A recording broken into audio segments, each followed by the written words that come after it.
Welcome to Grandma's Room Podcast, episode 48. I'm Joffrey. I'm here with Ben. We're talking about Bloody George and the Aum Shinrikyo Cult. So, Ben, you want to start? You want me to start? You want to get into this bullshit? I think I'll start. So, It's really loud. Now it's really quiet. June 1950, a unit in the Marines named the George Company were sent to Korea because we had just entered the Korean War, and they were sent behind enemy lines through the Chosin Reservoir, and when they were sent, nobody expected even to be sent out to the front lines because we had just won the war in World War II, and thanks to the atom bomb, a lot of guys thought soldiers were like never gonna be needed again because you can just drop an atom bomb and it'll do what you can spend 6 months doing. And on June 25th, North Korea invaded the South and they took Seoul in like a few days. And Harry S. Truman, who was the president at the time, he was like really pissed, and so he went to the UN and he asked like if they could send troops to Korea and help fight. And he's very careful to say peace officers instead of soldiers because we just won the war. You don't want everyone to get riled up again. They did that in Vietnam, too. They called them military advisors, not soldiers. And so he asked for the UN for troops, and they were sent to Japan, but they were very unprepared. So on July 31st, only exactly a month after arriving in Korea, troops were trapped against the ocean at Pusan, at the Pusan perimeter. And on September 8th, the U.S. ships were secretly sent north to move troops to trying to outflank the North Koreans. And by the time George Company went north, they had only had a few weeks of training and a few weeks to plan what they're going to do. So a week later, they begin to invade, and they meet a 20-foot seawall surrounded by North Korean defenses. It said the city. Here it is. 4 days later, they take Irushan. I think that's how it's spelled. It's hard to read in the lighting.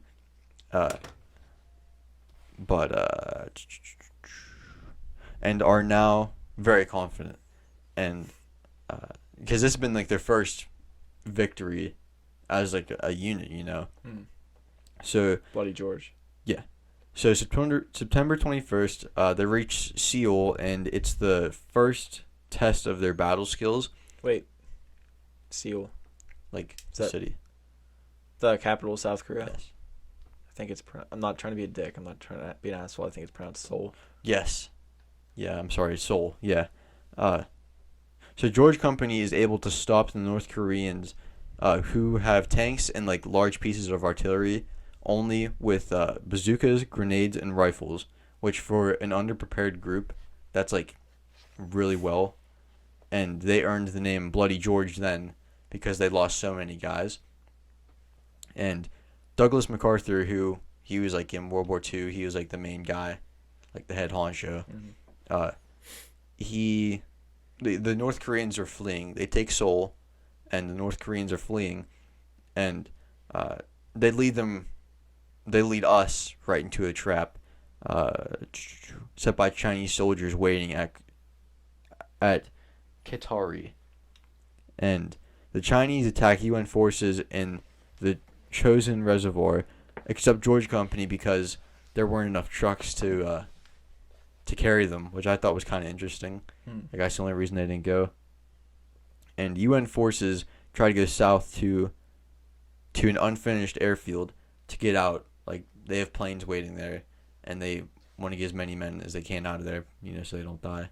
And that's part one. I know I forgot to say part one, but part two will be coming next week. Thank you with Georgie. Georgie. Oh, Georgie.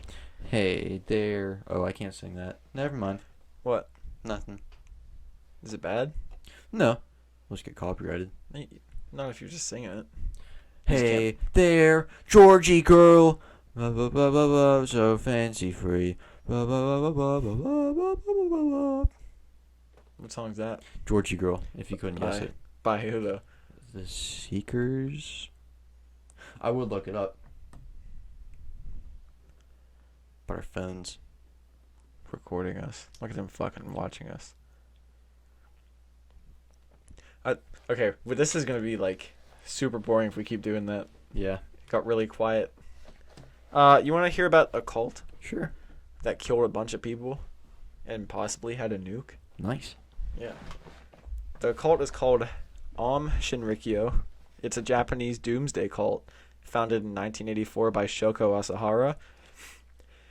And the group carried out 2 deadly sarin nerve gas attacks in 1994 and 1995. What is sarin nerve gas? Sarin? Sarin. It's just a nerve. It's some kind of nerve gas. It's like similar to VX, But which I what's think that the do? Nazis created. It just, I think it's in like your nervous system and just fucking kills you. Oh. I don't know. I probably should have looked up the biomechanics. Would you? No, not biomechanics. The inner workings of sarin gas, but I didn't. So, I'll go into Shoko Asahara first. That's the leader of the cult. He was originally known as Matsumoto Chizuo. He was born on March 2nd, 1955 in Kumamoto, Japan. And surprisingly, I think the Japanese names are easier to pronounce than a lot of the other names. Well, yeah, because it's... I don't want to be a dick, but, like, they're all just kind of, like... Very phonetic. Yeah. Because, like, it's very, like... It's like a...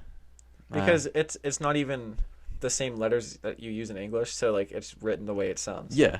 In English. It's very easy. I like it. This might be the first podcast in a while that I pronounced all the words right. No, I'm not going to. So he was born partially blind, and in 1975 he graduated a school that was it was a school for the partially blind. And he applied to medical school, but he got denied. So instead he went on to study acupuncture and pharmacology.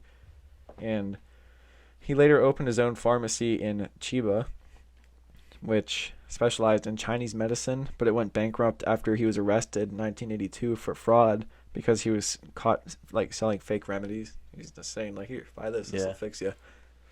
So during this time he joined a Gonshu, which was a small religious movement that had strong Hindu and Buddhist beliefs.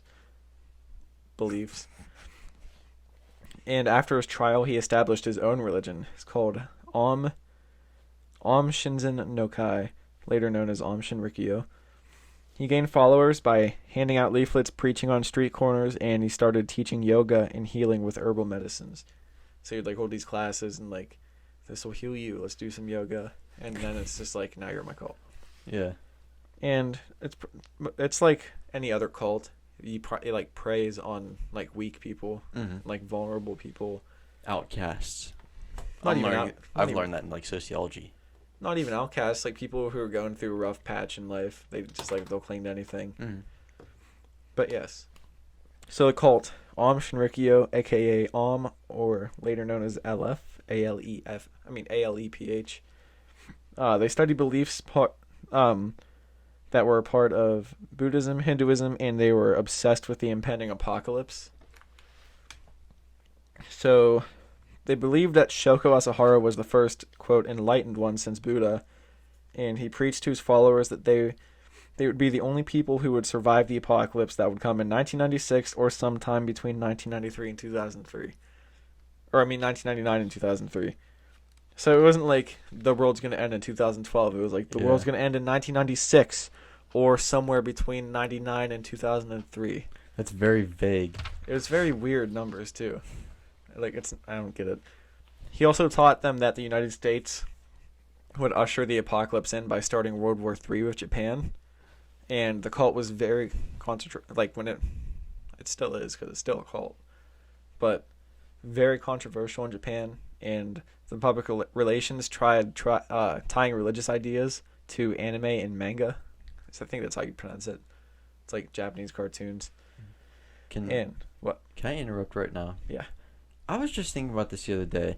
How Japan, Germany, Italy, they were the big dogs during World War II. Big old bad boys. Yeah. How did Japan get there? Because they're for hundreds of years they were farming and What you mean to? How did it get to be one of the biggest people or the biggest factors in World War II, because we didn't end the war until like what, 4 months later, just because of them. Maybe 3 months. 3 months later first because of of all, them. they were fanatical. They thought their emperor was a god, so every man, woman, child was willing to die for him. Yeah. And their pretty much only goal in life was to conquer more land. But I mean, like They're fanatics. Like, okay. you mean how, like, during the war, how'd they get so crazy? No, like, how did they grow so big? Because, like, they only started talking, like, to, like, the Western world in, like... 1800s. Yeah, like, sometime in there. 1890s, I think. Well, like, So that's, like, less- what, 50 years? Was that it? I think so. Maybe 1870s at think the it- earliest. Yeah, somewhere around there. It was, like, shortly after our Civil War. So that's, like, what, 60, 70 years to become, like, one of the, like, a global superpower? Yeah. That doesn't seem like a long time. I mean, I don't know how they got there. I know the tactics they used, like extreme brutality. Yeah, but Meth, I'm asking. enslavement. I think I'm asking more about the tactics. Like, how is that possible? Like, how did they grow so quickly? Like, how did they evolve from becoming like a sheltered Yeah. country to, I don't know. I'm sorry, I got you way off track. But I was just I've thought about that earlier on this week. I thought I'd ask it here. There's a podcast by Dan Carlin. It's called Hardcore History.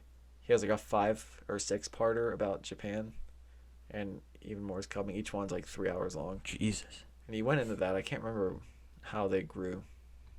I think it was like something like. Let's get into that after this. I want to continue the cult, but they tied. Okay, so Aum Shinrikyo. They tied their religious beliefs to anime and manga themes like space, powerful weapons, conspiracies, and a quest for ultimate truth. Through cartoons, comics, try to like appeal to the younger people and become more mainstream in pop culture. And Did they? become more mainstream. I'll get kind of into that later. Okay. They also published a magazine called the Vajrayana and another magazine called Enjoy Happiness. Asahara and the top members supposedly lived humble lives, but they were gifted like an armored Mercedes-Benz, and the leadership resembled government because the group believed that they would replace the Japanese government after World War III. And in 1993, the cult took an even darker turn. Like, I don't know if they were like intentional about looking innocent at first, like just to gain members or what. Yeah. But I'm gonna refer to the cult as a couple different names. It's all the same cult. Aleph, Aum Shinrikyo. But they bought a 1 million acre property in the Australian outback in the Banyawarn. I think it's some town or district. Okay. Not even town, but it was in the middle of nowhere. And earlier in 93, and 25 members of Aleph had showed up to the Perth airport, which Perth is Australia's capital. Yeah. And they had a bunch of strange crates that arrived with them. They came with $30,000 of excess baggage on the plane. Jesus. That included gas masks, containers that were marked hand soap. But they were actually full of hydrochloric acid. What's that? Some, like, really aggressive acid. Oh. When customs figured out what they had, 2 members out of the 25 of them were arrested for bringing dangerous goods onto a plane, and the rest were free to enter the country. So they got caught coming on with gas masks and lying about having hydrochloric acid. 2 of them were arrested. There it is, like, the rest of you guys can just go on in. The hell. It made no sense. They probably could have prevented a lot of future actions if they actually like detained all of them, because they were all guilty. They were all in the same cult and everything. I guess unless some of them truly didn't know, which could be a possibility. Yeah. But once they were in the outback, stockmen and gold prospectors saw them in the northern goldfields, and a mailman, Bill Lever, which, first of all, I didn't know even in the 90s, I didn't know gold prospecting was that big in Australia, but there's a lot of references to it in here. Not in here, but in the research I did. Well, I mean, I'm just trying to think about this. We didn't start, like, gold prospecting till, like, what, 1870? Right? Was it then? 1870s? Was it after the Civil War? I think so, yeah. Oh. So I'm just trying to think, like, when we started 1776. So give that about 100 years. That's about 100 years after, Well, I when guess was there's- Australia founded? I have no idea. But I guess there is also so much that's just not inhabited. Yeah, There's probably and so much, at least I want to say back then it was undiscovered, but you know what I mean. Like, Yeah. it's still It's fucking such enormous. it's such like an aggressive climate too. You probably can't go exploring unless you have like Yeah. a ton of equipment with you. So people probably didn't go out as much like they did in our country. Yeah. But that's off. We're off the reservation again. Bill Lever, a mailman, he regularly delivered their mail to the Bonyarwarn station. Said that they appeared to be young and gaunt, as if they hadn't eaten in days. And he had gotten to know some of them, and over the years when he was delivering the mail, and he said that at Bonyarwarn the owners were very standoffish. Can I interrupt just a quick second? Yeah. So at this point, is it still only Japanese people, or is it like spreading like, I won't say internationally, but like not just like Japanese people? It was only really big in Japan and Russia. Russia. It spread Okay. to Russia too. Russia. Yeah. They had at some point had like 50,000 followers in Russia. Holy shit!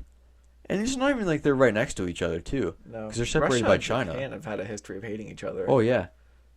Yeah, in like 1919, I think it was, they had. Was it the Russo-Japanese War? Is that what it was called?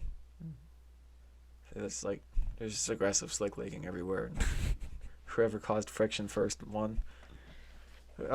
He said this mailman Bill Lever. He said he would hear repetitive tapes playing. And one time he saw a man cutting the grass at their compound with scissors.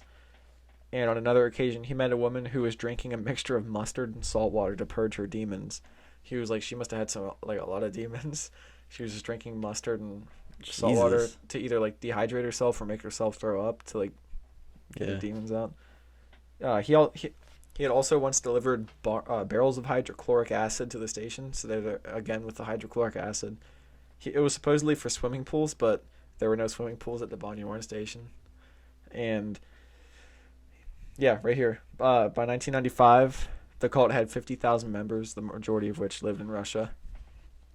In July of 93, the cult had started manufacturing VX gas, which is similar to what one of the chemicals Nazis created. And they smuggled an AK-47 And into Japan so that they could reverse engineer it and make. Their goal was 1,000, but they only managed to make one. I think they got caught. they doubled. They brought one in, disassembled it, made one, and I think they got caught for it. At the Wait, I'm sorry. Are they still? So are they still in Japan, or are they in Australia? There's branches. There's like some in Russia, some in Japan, some in Okay. Australia. Okay. Australia was mainly just to make and test their weapons because they're in the outback. So at the Bonyarwarn station, which is in Australia, the cult started testing their VX/sarin gas on the sheep that they had at the compound. They had also failed at starting an anthrax epidemic. They tried spreading it, and some people were like, "Yeah, we smelled this weird smell in the air, but nothing happened." So they failed at their first thing, and over 1994 and 1995, they carried out sarin gas attacks and assassinations. Some successful, some unsuccessful. Wait, if they think that World War III is coming, why are they doing a bunch of shit? I think they wanted to help kickstart it. Okay. I think that was their whole thing. They wanted to start it. That's why they're making weapons. Okay. I think it was to start it because they wanted to become the people who led Japan. It was kind of skewed, their whole goal. It didn't make much sense. They're not very. I can't say they're not organized because they're making chemical weapons, but They got 50,000 people. yeah, they're kind of scatterbrained, I should say. So Bunch of knuckleheads. bunch of knuckleheads. On June 27th, 1994, in Matsumoto, Nagano, Japan, the cult released sarin in a chemical weapons attack. They used a converted refrigerator truck to release a cloud of sarin directed at judges who were part of a lawsuit over a real estate dispute that they were in. And the suit was projected to go against the cult, they were projected to lose, so they're like, we're going to fucking kill the lawyers that are in it. And the attack killed 5 people and injured another 800, I heard. And I hope I didn't get those stats mixed up with the second attack. But I'm pretty sure that's right. Killed 5, injured 800. It was only found out that Shinrikyo was behind this attack after their second attack. So, like, at first it was like a mystery, like, who attacked these people. On December 12th, 1994, a man who Shoko Asahara thought was a spy, like, he thought there was, like, a government spy in the group. The guy that he thought was a spy, he was attacked at 7 a.m. on a street in Osaka by 2 cult members who sprinkled VX on his neck, that nerve agent. He chased the 2 members for 100 yards before he collapsed and went into a coma, and he was in a coma until he died 10 days later in the hospital. A tough son of a bitch. He got nerve agent sprinkled on his neck and chased him for a football field. In February 1995, the brother of a cult member who escaped was kidnapped and taken to a compound in Kimikoshiki. Fuck yes, I got that one too. He was 69 years old at the time. Nice. They put his dead body in a microwave-powered incinerator to destroy it, and then it was thrown into Lake Kawaguchi. So, like, they're really starting to ramp up their violence. And they were under some, like, pretty heavy investigation at this time. Like, they're starting to be like, yeah, these people are, like, fucked. They're getting fucking, like, crazy. Like, we need to stop them. But, like, I forget, they were supposed to... I'll get into it, actually. Yeah, I'll get into it. So, this guy had been... The guy that they killed, his sister escaped the cult. And that's why they kidnapped him. And apparently before they kidnapped him, he reported getting threatening phone calls telling him to, like, you need to tell us where your sister's at. And he even left a note before they kidnapped him saying, if I disappear, I was abducted by Aum Shinrikyo. So, like, there was no guess to who kidnapped him and killed him. Like, it was very straightforward. There were police raids planned on the Aum compounds, and Shoko Asaro... Do you hear that? What? I don't hear anything. What? Pencil script. I don't know. You can't hear it on the mics okay. if that's what it is. But, okay. There were police raids planned on Aum compounds, and Shoko Asahara was apparently tipped off, and this is said to have been why he ordered the big Tokyo subway attacks. So on March 20th, 1995, Aum followers smuggled a liquid form of sarin onto the Tokyo subway system during rush hour, and they snuck the poison onto 5 cars on 3 different subway lines that would all converge on the Kasumigasaki. Fuck yeah, dude, I'm fucking getting it. Onto the Kasumigasaki subway station, which is where multiple government buildings are located. Okay. So they wanted a bunch of people around the government buildings to... And they apparently punctured the containers that they had filled with the sarin with their umbrellas and just walked away. Just left it to do whatever to people. The attack killed 13 people, seriously injured 54 more, and hurt 980 more. Christ. So, from an EFR.org article, there's a quote that says, witnesses said that subway entrances resembled battlefields as injured commuters lay gasping on the ground with blood gushing from their nose and mouths. So, like, it just, like, I guess pulls all their blood out to their... Fuck. It was fucked up. Mm-hmm. They killed a ton of people and, like, massively hurt more people. So after this, massive raids on the cult compounds were then conducted across the country. At the Mount Fuji headquarters, police discovered explosives, chemical weapons, and a Russian military Mi-17 helicopter. They had a fucking military helicopter. They found chemicals to make sarin to kill enough to kill 4 million people. Labs to manufacture LSD, meth, and truth serum. And they had a safe that had millions of US dollars and jail cells, many of which were still holding prisoners of the cult. They were fucking like, they were going at it, dude. Yeah. Over the next 6, god damn, I can pronounce the Japanese name, but I can't say next 6. Over the next 6 weeks, over 150 members were arrested. On April 23rd, 1995, Aum's head of Ministry of Science, Hideo Murai, was killed by stabbing outside the cult's Tokyo headquarters in a crowd of 100 reporters. On May 5th, the suspected Aum action, they don't know if it was them for sure, but they're pretty sure, a burning bag of hydrogen cyanide was found, and if it wasn't put out in time, it could have potentially killed 10,000 people by getting into like the air ducts of the subway. Multiple other cyanide devices undetonated. They were explosive. There was like cyanide in an explosive. They were found in the Tokyo subway system on July 4th. On May 16th, Shoko Asahara was finally arrested after he was found hiding in a wall at the Kamakushiki complex in a building called the Sixth Station. The same day Shoko was arrested, a package was mailed to Yukio Aoshima's office. He was the governor of Tokyo. The package was a bomb, and it blew off his secretary's fingers. June 21st, 1995, Asahara acknowledged that in January 1994, he ordered a pharmacist at an Aum hospital, his name was Kotaro Okita, to be killed, one of his own people.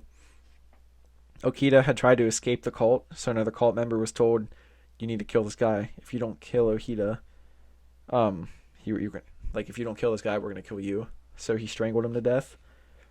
Shoko Asahara was charged with 23 counts of murder and other charges ranging from illegal production of weapons, illegal production of drugs, and more. Asahara was found guilty of masterminding the Tokyo subway attack and was sentenced to death in 2004. By 2006, he had exhausted all of his appeals. He was still in jail for a couple years. Since there were still cases going on involving other cult members, the last being arrested in 2012, his execution kept being delayed. Japan's Justice Minister Yoko Kamikawa said their crimes, quote, plunged people not only in Japan but in other countries as well into deadly fear and shook society to the core. On July 6, 2018, this was, 14 years after he was arrested? I think. Did I say he was arrested in 2004? I think so. Yeah. 18 years after him and along with 6 other cult members were hanged in Japan for their crimes. So July 6, 2018, their executions of Shoko Asahara, the leader, Yoshihiro Inoue, which was Aum's head of intelligence, chief coordinator of the Tokyo subway attack. Tomomitsu Nimi, he was a getaway driver in the attack and participant in the Tokyo attack. Tomasama Nakagawa, perpetrator of the Sakamoto family murder. That guy was a lawyer who was working on a class action lawsuit against them. They attacked his family and killed a couple of them, I think. Kiyohida Hayakawa, Aum's construction minister, strangled another dissident of cult member. He was executed that day. Saichi Endo, he was a head scientist of Aum. He was one of the guys in charge of making all their weapons, the chemical weapons. Masami Tsushiya, chief chemist, another guy in the weapons. Yeah, and he was also he was the director of the sarin gas manufacturing. And then on July 26, 2018, another 6 members, Yasuo Hayashi, Kenichi Hiroshi, Toru Toyota, and Masato Yokama. They were all subway attack perpetrators. And then Kazuaki Okazaki and Satori Hashimoto, who were perpetrators in that Sakamoto family murders. They were all 6 of them. Sicko mode murders. They were all executed on July 26th. And due to religious freedom laws in Japan, Aum is still allowed to be a religion, and it still is. To my page again. The cult split into 2 groups in 2007. One sect known as Hikari no Wa, who's led by Fumihiro Joyo, and Aleph, which I couldn't find this split's leader, this side. I looked that up, and all it said was the same name as the other side, so I don't know if it was rolled by the same people but just 2 groups within.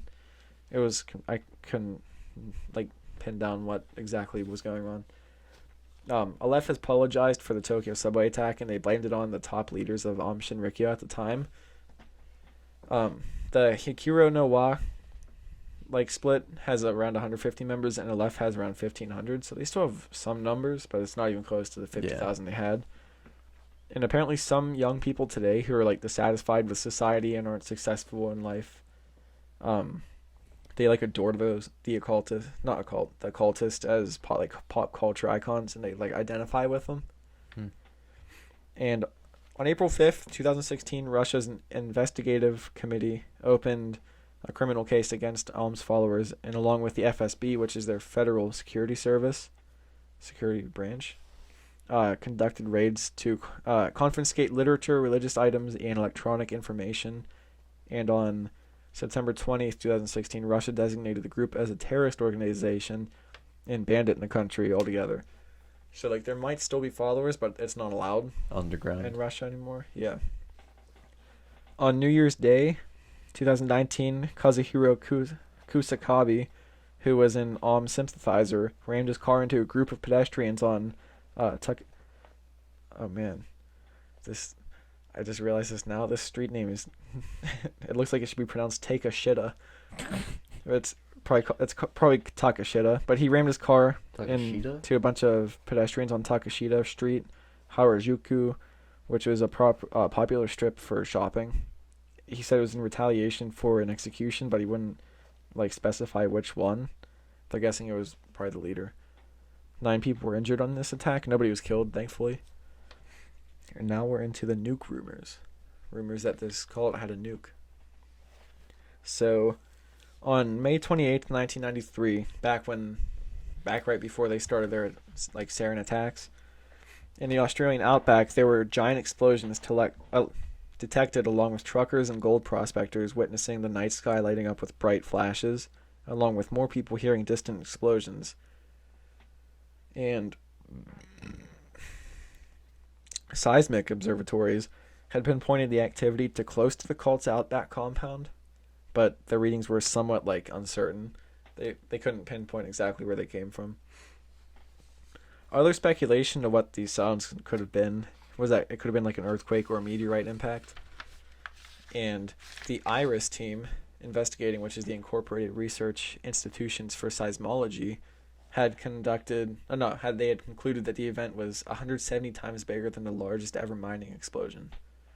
So it wasn't like a mining explosion anywhere. Unless there was a mining operation 170 times bigger than whatever explosion that was, which is very unlikely. They said it was roughly the size of a small nuclear explosion, approximately 2,000 tons of high explosives. The Hiroshima bomb was 15,000, so it was a seventh of the size of that, but it was still big enough to be a small nuke. In the end, the IRIS experts concluded that it was most likely a natural occurrence. They said it could have been, like I said, an earthquake or a meteorite, but they said something about the sound waves, I think. They didn't line up with those explanations. But Aum Shinrikyo did have a sketchy history with weapons. They obviously manufactured sarin gas. Mm-hmm. They had also bought guns and a helicopter from Russia. They had an armored car. I'd like to make a correction. A gun. Yeah, they had a gun. I mean, I think they bought guns for I'm people. just fucking with you, dude. I think they had a good bit of weapons in Japan. It was just the one in Australia. Or no, it wasn't Japan when they made one and got it confiscated. But they got the helicopter and everything with the help of their thousands of Russian disciples that they had. Mm-hmm. The group had also recruited 2 nuclear scientists from Russia. I don't know how the fuck they got them. Kiyohida Hayakawa, construction minister, had written in one of his notebooks, how much is a nuclear warhead? That was in one of his notes. Their body-worn compound also had an unknown. And they had a history of inquiring arms dealers and stuff, I think, about buying nukes. And their compound in Australia had an unknown uranium deposit under it, and a group was supposedly trying to mine the uranium for a bomb. So who knows if they actually developed a small one and just set it off. But I don't think any radiation was ever detected in the area. Yeah, I feel that'd be important. That would be a dead giveaway. Yeah. But I don't think it ever was. I think it was more rumors than anything. But yeah. Most likely it was something natural, and also the cult was pretty crazy. Mm-hmm. They did go sicko mode. So that's Aum Shinrikyo. It's Shoko Asahara for you.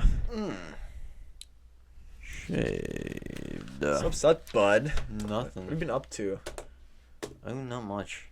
I have a question for the audience. Any 4 of you listening out there? I tried conveying this question to you earlier. It's about the birth of the universe. Oh, yeah. So time is relative compared to mass. The bigger planet you're on, or I'll liken it more to a black hole because that has the biggest difference of time. So if you get sucked into a black hole because it's so massive, like millions of times more massive than the sun, if you're facing out, time will pass so slowly inside that you'll stay the same age right before you die, but you'll see the whole death of the universe play out because time's moving so slow.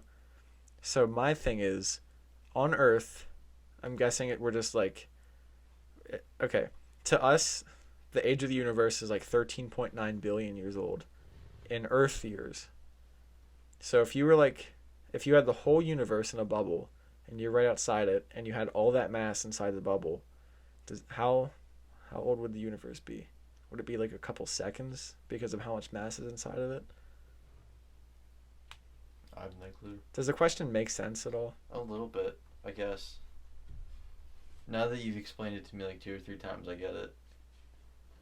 I can't find a good way to actually like say it. Yeah. I don't know. Maybe DeGrasse Tyson will explain.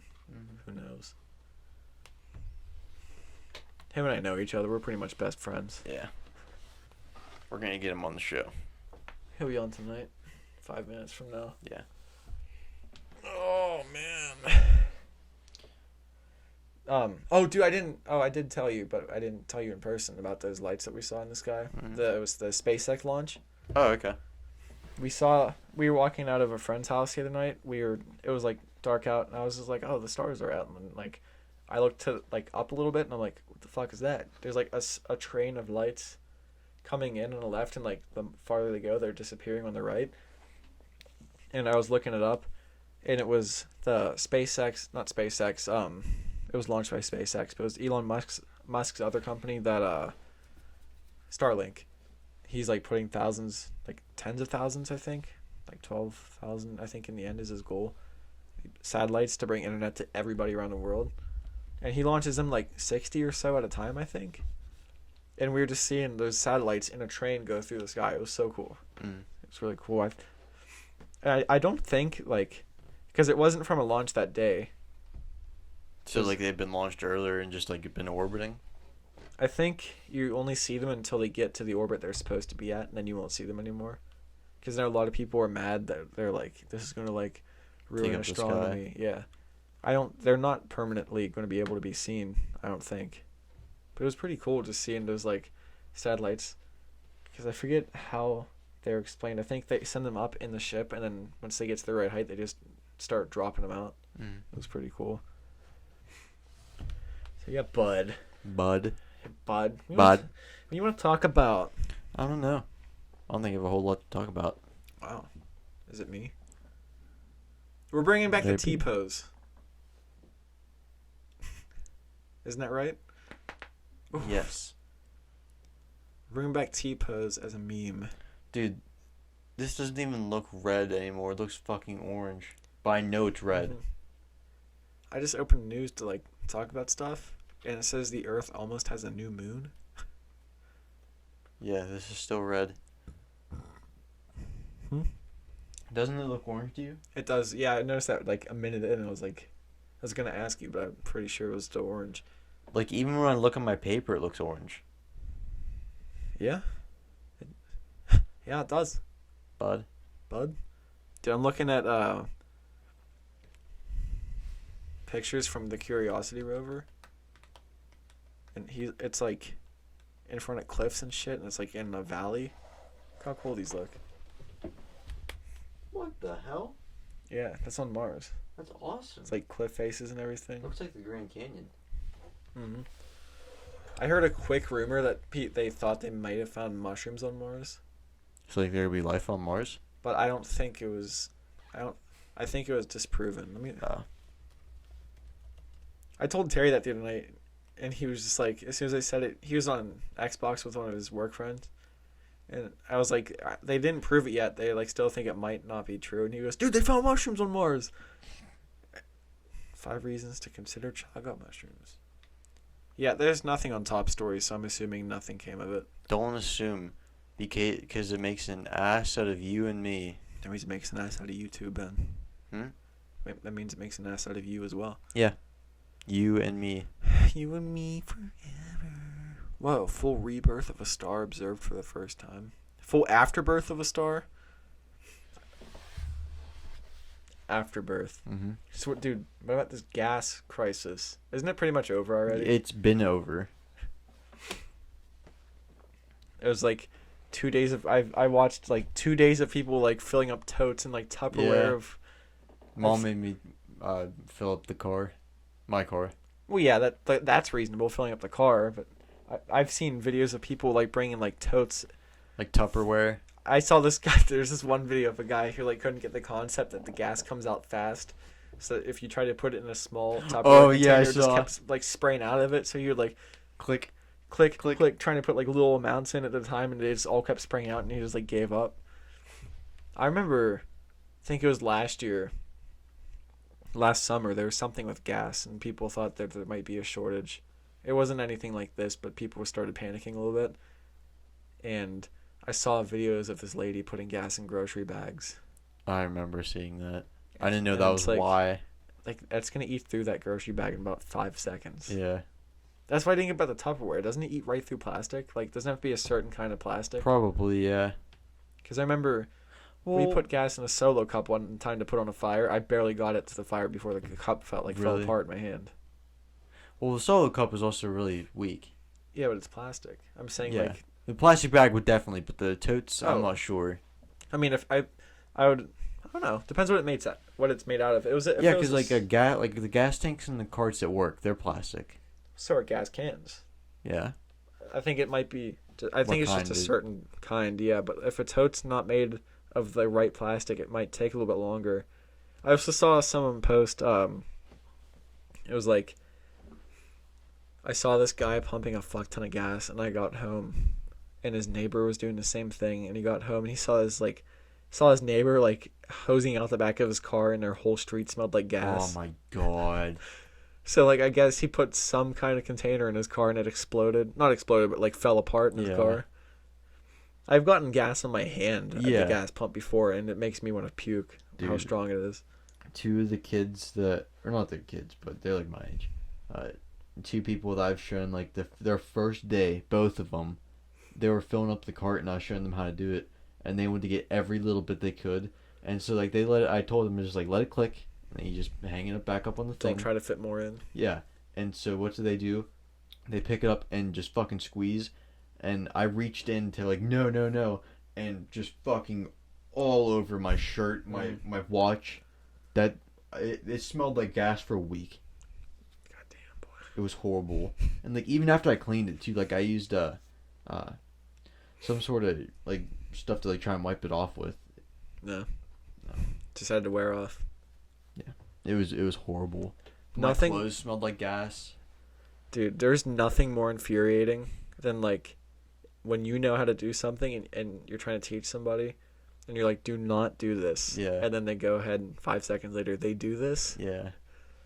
Like it's one thing if it's like you're trying to show them a technique and they get it wrong for a little bit at first. Yeah. But when you say don't squeeze the handle after the gas clicks and they squeeze the handle, I think you probably shouldn't have jumped in. You should just let it happen. Because then they pretty much punished you for their stupid mistake. Yeah. But whatever. Whatever. Let bygones be bygones? Mm-hmm. Is that the saying? Let bisexual be bisexual. Remember, don't assume because it makes an ass out of you and me. Exactly. Yeah. Good, buddy. Ooh, that was loud as shit. Fun. Didn't mean to hit the thing. Well, Joffrey, what do you think? I think we should keep going. Okay. What do you want to talk about? I don't know. I'm looking at news stories and it's all political, and I don't want to get political on here. I don't want this to be a politics podcast. So I'll go to popular science, see what's going on in the science world. The best ice cream maker lets you put a new delicious spin on dessert, Ben. Do you think... How big do you think cryptocurrency is going to get? Very. Because I put a little bit of money into it last week. And, like, it's not much. And I already saw my money go down. But it's not anything to worry about. I didn't Yeah. put like it's not like I put like $500 in life. there. No, I didn't. I didn't put that much in. I was gonna say, Jesus, Joffrey. You There was- barely buy groceries every week. It's not like I can't buy groceries. I just buy enough to last me the week. Yeah, but that's what I'm saying. That you buy the bare minimum. Exactly. So I have extra money. That's the reason, I mean. Mm. But with Dogecoin, I've been seeing Musk talk about Dogecoin and how Dogecoin's going to fund their next moon mission and everything. And I'm like, this might be the time to get on Dogecoin. Yeah, I think it might be. I don't know. Hey, Joffrey. What? Yeah, we should probably Hey, just it's end raining. this. Is it raining? Yeah. I think you can kind of hear it in the mic. I guess there's two window coverings there. We can't look out that window. Yeah, I think we should call this. Yeah, I'm really tired. Okay. I think we should make a Twitter. I think we What? should make a Twitter for the page Okay. and just constantly post absurd shit. Okay. Would you be down? Yeah, okay. I'll make it tonight. Follow us on Twitter at Grandma's Room Podcast as well. YouTube, Rumble, Spotify. Well, YouTube and Rumble, Grandma's Room Podcast. Instagram, Grandma's Room Podcast. Now Twitter, Grandma's Room Podcast. We're on Spotify, Apple iTunes, Stitcher, Google Podcasts. Are we on more audio platforms? I don't think so. We have Pretty much anywhere you can listen to podcasts, we'll be there, baby. we have playlists too Playlist. with music and shit. Look up Grandma's Room Podcast, you'll see them. Oh, there's people outside yelling. Yeah. It's Terry. I don't think they can. I wouldn't. Okay. Stay golden, grandchildren. Bye.